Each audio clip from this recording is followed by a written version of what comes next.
Safest city Kolkata.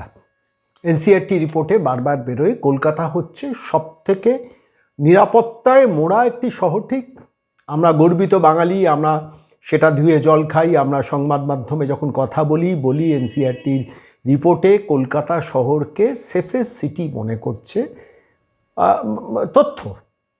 সেই তথ্যই বলছে শেষ পর্যন্ত সাহারানপুরের গ্যাংস্টার উত্তরপ্রদেশে, মধ্যপ্রদেশে, হরিয়ানাতে, রাজস্থানে বিভিন্ন জায়গায় অপরাধ সংগঠিত করে তারপর তিনি এসে ঘাপটি মেরে বসে রয়েছেন যাদবপুরে নিজের ফ্ল্যাট কিনে। এমনই অন্তত মিডিয়ার রিপোর্ট।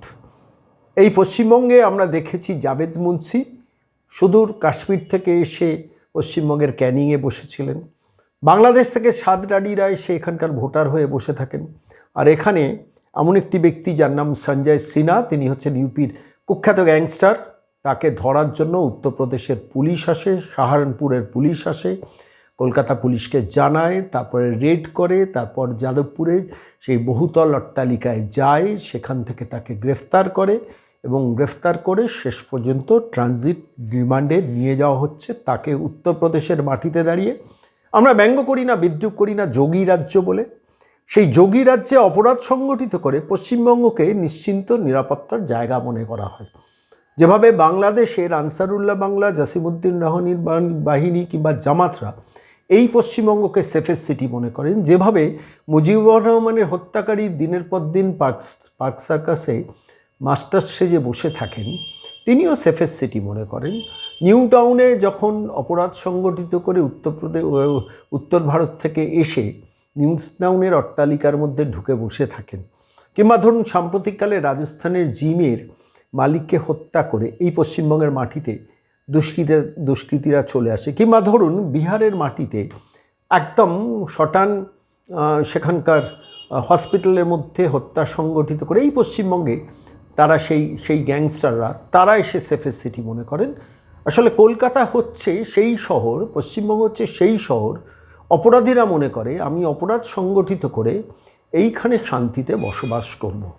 কিন্তু প্রশ্নটা হলো, আমাকে যেটা ভাবিয়েছে সেটা হচ্ছে এই ব্যক্তিকে, সঞ্জয় সিনহাকে গ্রেফতার কে করলো? কলকাতা পুলিশ না, সাহারানপুরের পুলিশ। তারা খবর পায় এই অপরাধী কুখ্যাত গ্যাংস্টার সে কলকাতার কোনো একটা জায়গায় লুকিয়ে আছে। তারপর তারা পশ্চিমবঙ্গে আসে এবং এসে তারপর কলকাতা পুলিশের সাহায্য নিয়ে তাকে গ্রেফতারটা করে। প্রশ্নটা হচ্ছে কলকাতা শহরকে কেন সেফেস্ট সিটি মনে করবে? এখানেই হচ্ছে প্রশ্ন। কেন কলকাতা পুলিশকে ভয় পাবে না গ্যাংস্টাররা? কেন গ্যাংস্টাররা কলকাতায় আসার আগে একবার অন্তত ভাববে না যে এই পশ্চিমবঙ্গের মাটিতে যদি আমি আসি, এখানকার পুলিশ আমাকে গ্রেফতার করতে পারে? এখানে তো স্কটল্যান্ড ইয়ার্ডের পুলিশ, তাই না? ভালো করে ভেবে দেখুন। Jadavpur, educated intellectual, Jadavpur university, সমস্ত এলাকার মানুষের বসবাস যাদবপুর অঞ্চলে। সেই যাদবপুরের মাটিতে মাল্টিস্টোরিড বিল্ডিংয়ে একজন গ্যাংস্টার ঢুকে বসেছে। কোন গ্যাংস্টার?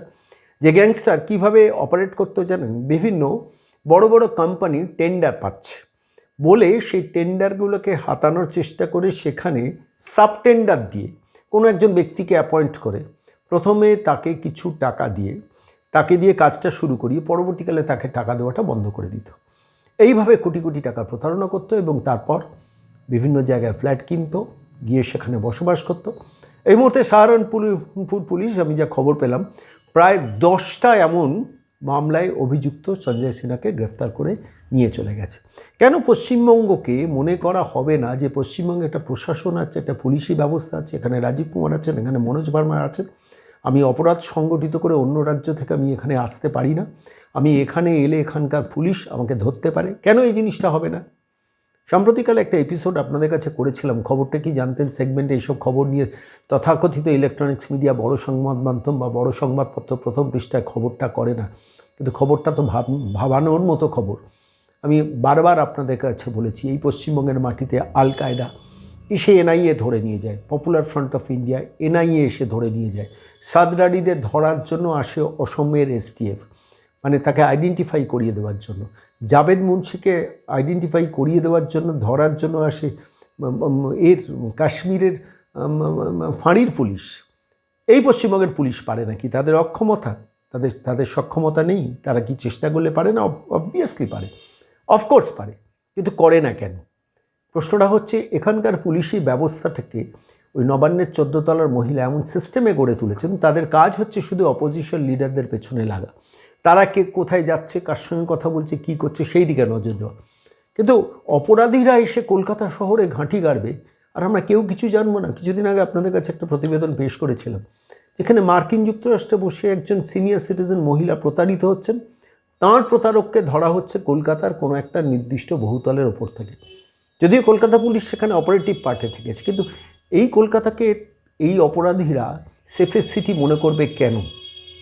সাধারণ নাগরিকের জন্য সেফেস্ট সিটি হোক, কিন্তু অপরাধীরা যখন কলকাতায় ঘাঁটি গাড়বে, যখন আমরা দেখেছি হাওড়ার মতো জায়গায় যেখানে নবান্ন অধিষ্ঠিত, সেখান থেকেও বিভিন্ন জঙ্গি গোষ্ঠীর লোকজন বিভিন্ন ফ্ল্যাট থেকে ধরা পড়েছে অতীতে।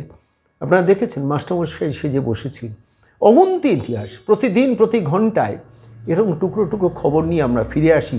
তার কারণ আমরা মনে করি এই শহর আমার কলকাতা, এই কলকাতা শহর আমার প্রাণের শহর। সেই কলকাতা শহরে অপরাধীরা পুলিশকে ভয় পাক, কিন্তু দুঃখের, দুর্ভাগ্যের, লজ্জার এখানকে প্রশাসন এবং পুলিশকে অপরাধীরা মনে করেন আমার প্রোটেক্টর। ফলত তার যা রেজাল্ট হওয়ার তাই হচ্ছে, এবং দিনের পর দিন এই অপরাধীরা পশ্চিমবঙ্গের মাটিতে ধরা পড়ছে। কখনো উত্তরপ্রদেশ পুলিশ আসছে, কখনো অসম পুলিশ আসছে, কখনো কাশ্মীর পুলিশ আসছে, আর আমরা শুধু চেয়ে চেয়ে তাকিয়ে আছি। কেন এই অবস্থা হবে? এই পরিস্থিতি পরিবর্তন দরকার নয়? আর যদি এই পরিস্থিতি পরিবর্তন করতে হয়, নবান্নের 14 তলার ওই মহিলাকে সরাতে হবে।